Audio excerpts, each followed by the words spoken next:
അയ്യപ്പൻകോവിൽ പഞ്ചായത്തിലെ കേരളോത്സവത്തിന് തുടക്കമായി എം.എൽ.എ. വാഴൂർ സോമൻ ഉദ്ഘാടനം ചെയ്തു. കേരളോത്സവത്തോടനുബന്ധിച്ച് വിളംബര റാലിയും നടന്നു. ഡിസംബർ 6, 7, 8 തീയതികളിലായിട്ടാണ് അയ്യപ്പൻകോവിൽ പഞ്ചായത്തിലെ കേരളോത്സവം സംഘടിപ്പിച്ചിരിക്കുന്നത്.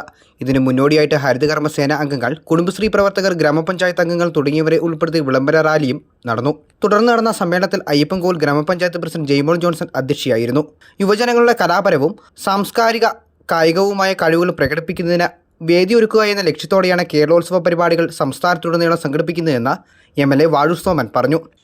എല്ലാ പഞ്ചായത്തുകളിലും യുവജന ക്ഷേമ ബോർഡിൻ്റെ സഹകരണത്തോടെ പഞ്ചായത്തുകൾ ഈ മേളകൾ നടത്തിക്കൊണ്ടിരിക്കുകയാണ്.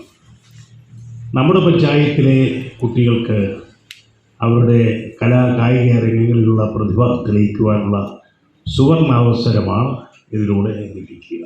സംസ്ഥാന യുവജനക്ഷേമ ബോർഡിൻ്റെയും അയ്യപ്പൻകോവിൽ ഗ്രാമപഞ്ചായത്തിൻ്റെയും വിവിധ ക്ലബ്ബുകളെയും സഹകരണത്തോടെയാണ് കേരളോത്സവം പഞ്ചായത്തിൻ്റെ വിവിധ ഭാഗങ്ങളായി നടക്കുന്നത്. ജില്ലാ panchayat vice president Asha Antony, block panchayat president V P. John, vice president Manu K. John എന്നിവർ സംസാരിച്ചു. പഞ്ചായത്ത് സെക്രട്ടറി അജി ടി.ആർ, പഞ്ചായത്ത് അംഗങ്ങളായ ഷൈമോൾ രാജൻ, ജോമോൻ വെട്ടിക്കാലായിൽ, നിഷാമോൾ ബിനോജ്, സോണിയ ജെറി, സവിത ബിനു, ശൈലജ വിനോദ്, മറ്റ് ഗ്രാമപഞ്ചായത്ത് അംഗങ്ങൾ, പൊതുജനങ്ങൾ തുടങ്ങിയവർ പരിപാടിയിൽ സന്നിഹിതരായിരുന്നു.